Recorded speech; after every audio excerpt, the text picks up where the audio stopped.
Lua's praise here, and I mean, if you just go to the website and this one image alone says pretty much everything about this update, because it's also the loading screen for Warframe now. And like with most updates, there is this little bit of text that 51st Warframe, Varuna is here, there is a bunch of other stuff, Grendel's had a bit of a change, Ureli's had a bit of a change, Grendel's is way bigger, Ureli's is more basically about the use of her second ability. Crossplay tests will continue. I just like the fact it says, Lua's Howl calls you back. On logging in, you will have a waypoint that basically, I am a little bit scared to actually go anywhere near this. Oh, okay, this is basically showing you that there is a change in your landing craft that is basically, there is now an Arcane's terminal that has been put where this wall is, but on the other side. And forementioned previously, if you have decorations or anything that are there, you may want to move them before activating that. Let's just see what happens, shall we, when I actually press this. Oh, it just activates the... Oh, so it's... Okay. I kind of like that. It pulls attention to the fact that that is there. That is the only purpose of that waypoint. It's literally, the button for Arcanes is still here in the bottom right, but if you press it, it's just telling you that you now have to go over here. And it creates that waypoint and puts it back in place. Ha. Well, Arcanes are now dealt with here, not in the Foundry. I like the fact somebody is actually asking this in the chat right now. It was quite literally, how to drop Varuna. Well, Varuna will be dropping from the new missions on Lua, because there is 2 new missions on Lua that I will show you in about now. They are, of course, conjunction survival missions. I'm not going to jump into it, but when you go there every 5 minutes, there will be a mini-boss that spawns. They will be dropping a new resource that you can take elsewhere, but you don't need to have done the new war for this to apparently appear. You just need to have done the war within to make Lua appear. But there are 2 conjunction survival missions, the normal one and then a much harder one. That is a much higher level, and these are basically where you will get the parts. And that's where things kind of get really interesting, because Varuna herself kind of drops from more than that. If you want to know, you can literally come and hover over blueprint build requirements, and it actually tells you acquire Varuna blueprint and component blueprints from Yonta. As I said, Yonta selling things. We will get there eventually, but if you don't go and buy them from Yonta, they will be dropping from the 2 missions on Lua that I just mentioned. They will be needing that Lua Thrax Plasm to be able to build them though, and that is the resource that you will need to take to Yonta to buy the blueprints. Assuming she's buying them, we're not even there yet, but I do like her abilities from everything they kind of showed. First ability, you move faster and go invisible. There is obviously other perks to it, because coming out of it, you kind of have... It literally says, during this time to extend the melee buff. Melee kills to enemies during this time. Increase the melee buff, because there's a melee buff to this, which I like.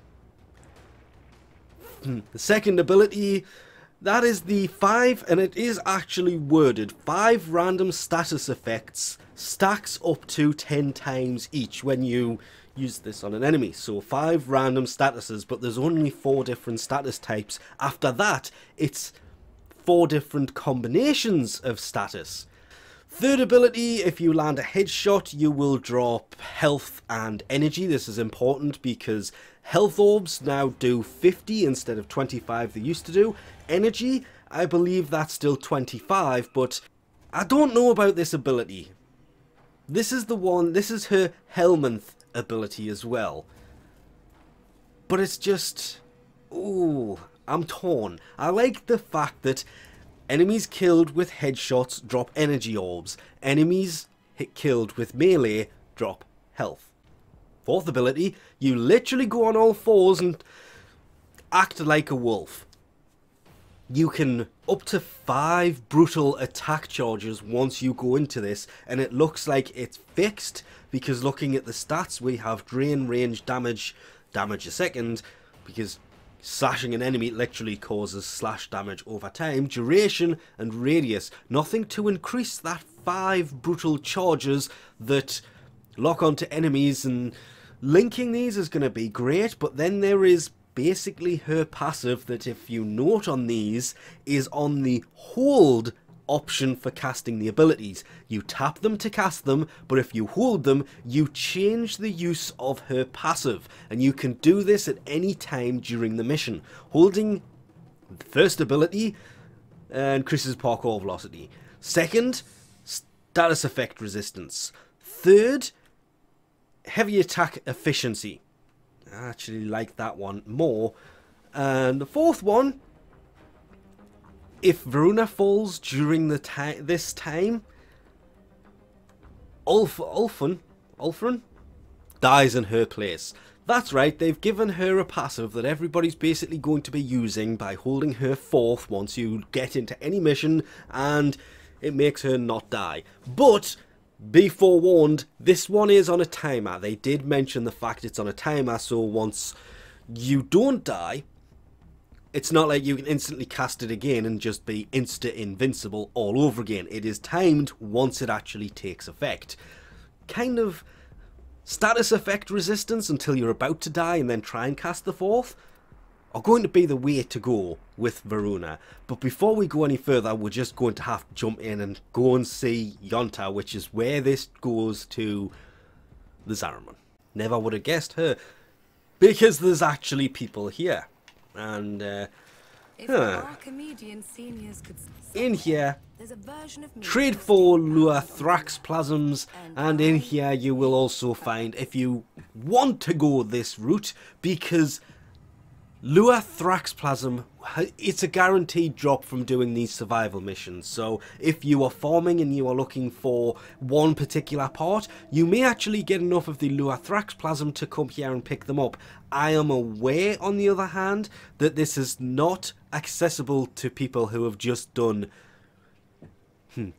the War Within and have not completed it all the way up to the new war, then the Angels of Zariman, to unlock this part in the game. But ooh. Reconstruction of the past is possible. Ooh, what is that? Then there are the 2 new weapons, 2 of 4 new weapons, actually. The Sarafang. This is a heavy axe. That's right, heavy axe. Why am I saying heavy? Because axes have one of the best heavy slams. Always have, at least in my opinion, those are hammers. Always kind of fun to actually use those. It actually has quite a nice balanced kind of... it's still slash based, it's an axe, but it's 20% crit chance, 20% status, 2 times crit multiplier, 200 damage. And the heavy? Yeah, 1200 damage. Of course, the parts to build this, because you do need a blade and a handle, also drop from the new missions on Lua. The Perigale, this is Varuna's sniper rifle. Looks kind of familiar, kind of like a sentient weapon we may or may not have already had. This, I wish this had have been silent, but it's not. It is also a burst fire, which isn't what they had actually shown, but 28% crit chance, 16% status, 172 damage, has a unique reticle to it apparently, and can be obtained the same as, well, pretty much everything else. Before we go any further, I should probably mention the fact that Nora's Nightwave Nora's Mix Volume 3 has also returned, and it will be resetting at the normal reset, and most of these are... what? Huh, okay. Are actually the the usual things. It's the offerings that are kind of going to come into play here, so want to have a look in here really quickly. And they have moved these around a little bit, but that has happened more than once. A lot of these are returning. It's the helmets we're looking for, because want to see if it's not. Stannax's helmet still isn't here, even though they really should have added it to the first week that he turned up. But the Wolf Hood's there, I guess. And so is Gaia's alternate helmet. As for actual Nightwave rewards, there is ephemeras that have been here before, and it is literally waveform. It is meant to be her voice, and it's, oh, what's this now? This would be the protocol skins for secondaries. There's not just one. There is, in fact, ooh, okay. The Zealot Prelate? Noggle. Didn't see that one. Nearly went straight past it. Arcanes as usual. Mods for weapons. And oh look! Another one. It just looks weird seeing that kind of weaponry in a Warframe's hand. Oh, wait. There is more. There is the revolver. That would go good on a lot of things, but unless it makes it so the ammo is 6, assuming it's a 6-shooter, or maybe 5, maybe it's a 5-shooter, it's... I hate the fact we can't control the rotation of these, or the zooming in or out. And unless it does that, it's going to be weird shooting this thing and shooting more than 6 rounds, but... Oh, there's another one! That's right, there is in fact 4 of these. 5 of these? However many there is. And then probably the second best thing everybody will be after is at rank 30, and that is just the Necromech skin. Or 25, 28. There is a very, very large gap between 15 and 25 of nothing. Apart from a Kavat Gene masking kit followed by a Kubro Gene masking kit. Of course, if you do have these, you will be given Nora's Mix creds, but... obviously, the one thing everybody wants from this is, of course, the Umbra Forma. Not what people thought I was going to say, but of course it's the Umbra Forma. These things are incredibly hard to get a hold of, and everybody keeps saying, well, there isn't much use for them. They've just released a frame, and if you wanted to put certain mods on her, you kind of need Umbra Forma to make them fit. So, yeah, there is a use for these. I just don't use them, which is why it says I have 10 of them. I think in total I've used 3. And that includes, oh no, wait, I lie, 4. And that includes putting 3 on one frame, which is Umbral Frost, which has all the Umbral mods in. There is xaku's new deluxe skin that kind of looks better when it hasn't got all of the broken pieces of pottery all over it, but it's still kind of annoying that they haven't added a button here to have a look at that, so we can just take it off. You can, of course, get this as part of the Golden Mend collection, but it is in itself kind of spoilerific, because you can get a skin for the Lotus. And that's about as much as we're going to mention that. And an ephemera that goes with it. Lurk's Embrace ephemera that, to be fair, that makes it look like it's going to have lots of things around you, and then it does that. Huh. Don't get me wrong, do like the colour of it. There it is. I was wondering where these things were. It's literally called Lurk's Embrace. I was waiting for these things to form around you. Well, there they are. Obviously, once you stop moving and stand still, these things will form around you. And when you do start to move, they will, well, disappear. Why am I seeing 4 weapons when you can only find 2 of them? That's because we have finally, a year late, but a year and a half after they probably should have actually added some more in, the Tenet Plinks. That's right, 2 new Tenet weapons. The Plinks, sadly you are going to have to get a sister after you to actually get a hold of this, but it doesn't actually look too bad. It's still a Plinks, but hopefully with the added effects that are added from Tenet weapons and Kuva weapons could be pretty decent, but we also have strangely enough, the Tenet Ferox, or Smelly Ergo, by browsing merchandise, and there it literally is, the first one that is there. 40 corrupted, yeah. Sadly, it will cost hollow keys, which means heading back into Railjack missions and hoping you can get these things to drop, because they do not drop that often. There are 3 new void shells, one for mag, which comes with what they referred to as their own void pattern, void shell pattern. Soma Waves goes with mag, which you can see on her there. Frost literally comes with this, and it is ice. This will go so well on so many other void shell related things. Just, it's ice. And you can kind of barely see it, but it's in the chest plates. And basically all the red parts.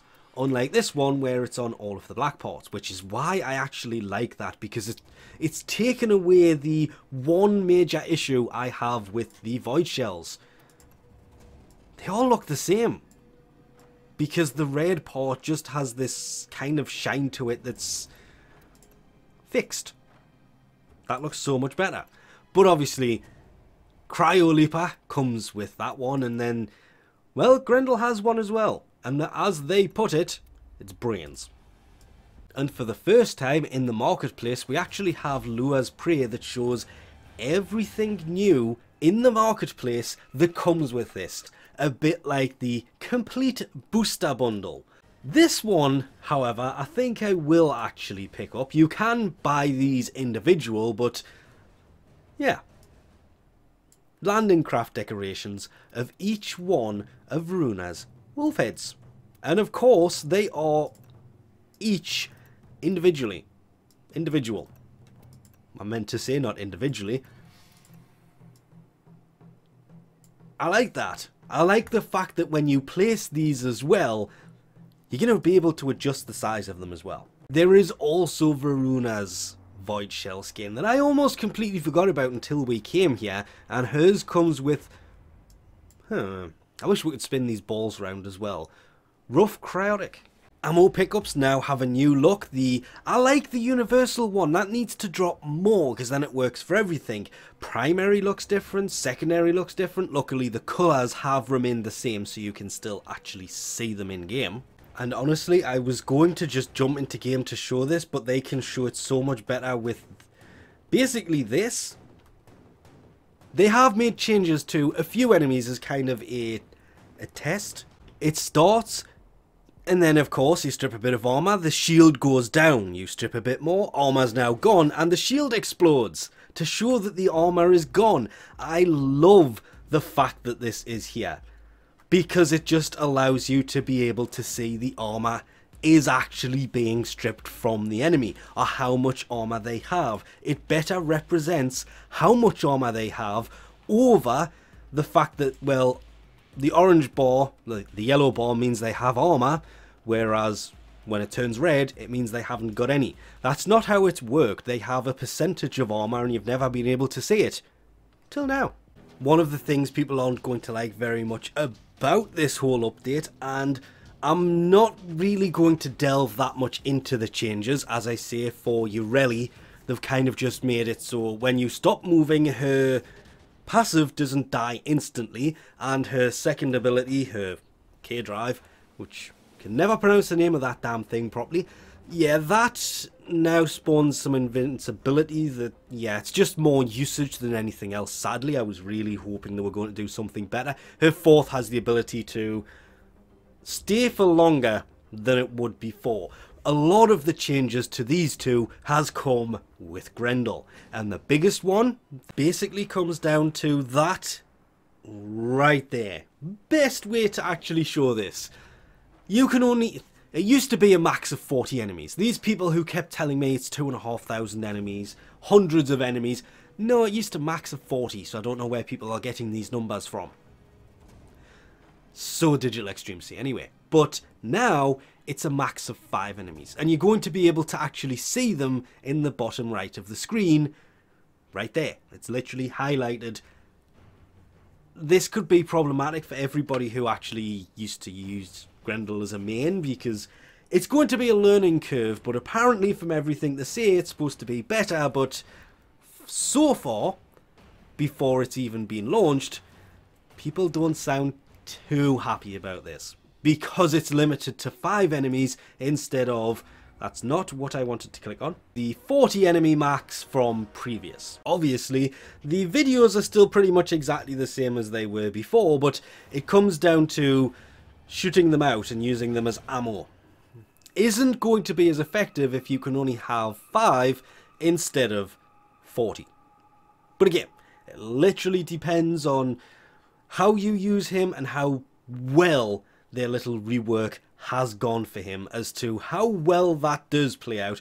Probably one of the reasons they added his void shell this time round. It's just weird to me they didn't add Urelli's at exactly the same time, since she has also been reworked, as have the remainder of the augments. That would be Warframe related augments that you tend to get from syndicates. Yeah, these things. They've finished tweaking these, so they may have changed a few of them, but not in a bad way. It's literally, as they put it, they have buffed a lot of the augments to be so much better. But with that, we've probably talked about this way too long. It might actually be time to jump in, head to Lua, and do some conjunction survival.